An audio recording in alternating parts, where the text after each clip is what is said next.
Assalamualaikum warahmatullahi wabarakatuh. Hello guys, my name is Sabrina, NIM 2000218. Okay, this video I want to present educational economics course. The material is on production function of education. Okay, next we have four topic this material. Number one, pendidikan sebagai industri. Nomor itu sumber daya pendidikan. Ketiga, hasil belajar. Dan keempat, ada efisiensi produksi pendidikan. Oke, kita masuk ke materi. Poin yang pertama yaitu mengenai pendidikan sebagai industri. Nah, dengan semakin berkembangnya manusia, berkembang pula ilmu pengetahuan dan teknologi di segala bidang. Itu semua mengharuskan pendidikan menyesuaikan langkahnya jika ingin tetap relevan di dunia. Nah, hal itu menjadikan pendidikan kian mahal, satu kenyataan yang sering kurang disadari banyak orang. Di pihak lain, berkembangnya umat manusia mendorong makin banyak orang untuk maju dan tak mau tertinggal. Dan mereka semua memerlukan pendidikan yang baik. Nah, akibatnya, baik faktor kualitas maupun kuantitas pendidikan tidak dapat diabaikan. Pendidikan harus diselenggarakan secara bermutu dan adil merata bagi seluruh rakyat yang berminat. Maka, pendidikan yang sudah mahal karena harus mencapai kualitas menjadi semakin mahal karena harus pula melayani kuantitas. Nah, pendidikan merupakan lahan subur yang besar dalam industri modern.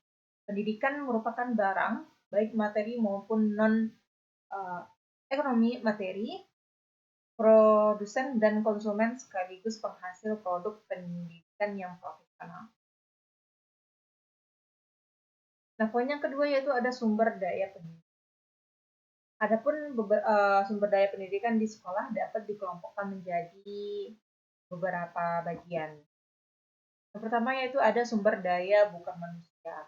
Sumber daya bukan manusia ini meliputi terdapat program sekolah, kurikulum, dan selanjutnya ada sumber daya manusia atau SDM yang meliputi kepala sekolah, ada siswa, ada guru, ada para staf, ada orang tua siswa atau masyarakat di sekitar lingkungan sekolah, dan lain sebagainya. Dan yang berikutnya ada sumber daya fisik. Sumber daya fisik ini meliputi bangunan, ruangan, peralatan, alat, peraga pendidikan, waktu belajar, dan penampilan fisik sekolah. Nah, yang keempat ada sumber daya keuangan atau SDK. SDK ini meliputi keseluruhan dana pengelolaan sekolah, baik yang diterima dari pemerintah maupun dari masyarakat. Nah, poin selanjutnya yaitu ada hasil belajar. Nah, hasil pendidikan dibedakan antara output dan outcome. Output adalah hasil langsung dan segera dari proses pendidikan. Yang termasuk ke dalam output adalah prestasi kognitif, pengembangan keterampilan manual, perubahan sikap, dan perubahan perilaku. Nah, sedangkan outcomes adalah efek jangka panjang dari proses pendidikan itu sendiri.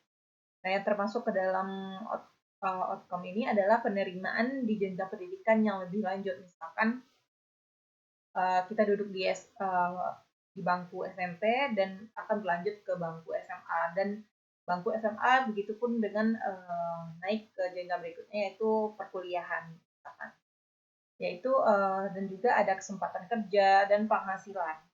Nah, hubungan antara output dan outcome ini adalah bahwa outcome merupakan hasil dari output pendidikan dengan dipengaruhi oleh berbagai faktor eksternal.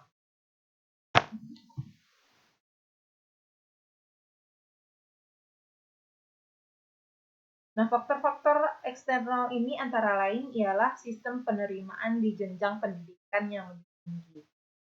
Misalkan itu seperti penerimaan waktu masuk sekolah SMA dengan penerimaan masuk universitas atau kuliah itu pastilah tentunya berbeda begitu dalam penerimaannya. Yang selanjutnya ada kondisi permintaan dan penawaran tenaga kerja dan lingkungan masyarakat yang membentuk sikap dan perilaku perseorangan tersebut.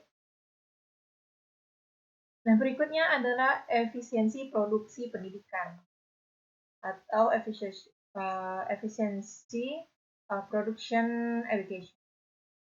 Nah, penggunaan dana pendidikan ini disebut efisien apabila dana yang digunakan sesuai atau lebih kecil daripada yang telah direncanakan dan menghasilkan layanan-layanan serta produksi pendidikan yang sama atau melebihi rencana semula. Adapun faktor utama dalam menentukan tingkat keefisiensiannya adalah dengan penggunaan uang, proses kegiatan dalam pendidikan, dan hasil kegiatan yang telah dilakukan. Sedangkan penggunaan dana disebut efektif apabila dengan dana tersebut tujuan pendidikan yang telah direncanakan semula dapat dicapai dengan kuantitas dan kualitas yang sama atau melebihi dari yang direncanakan.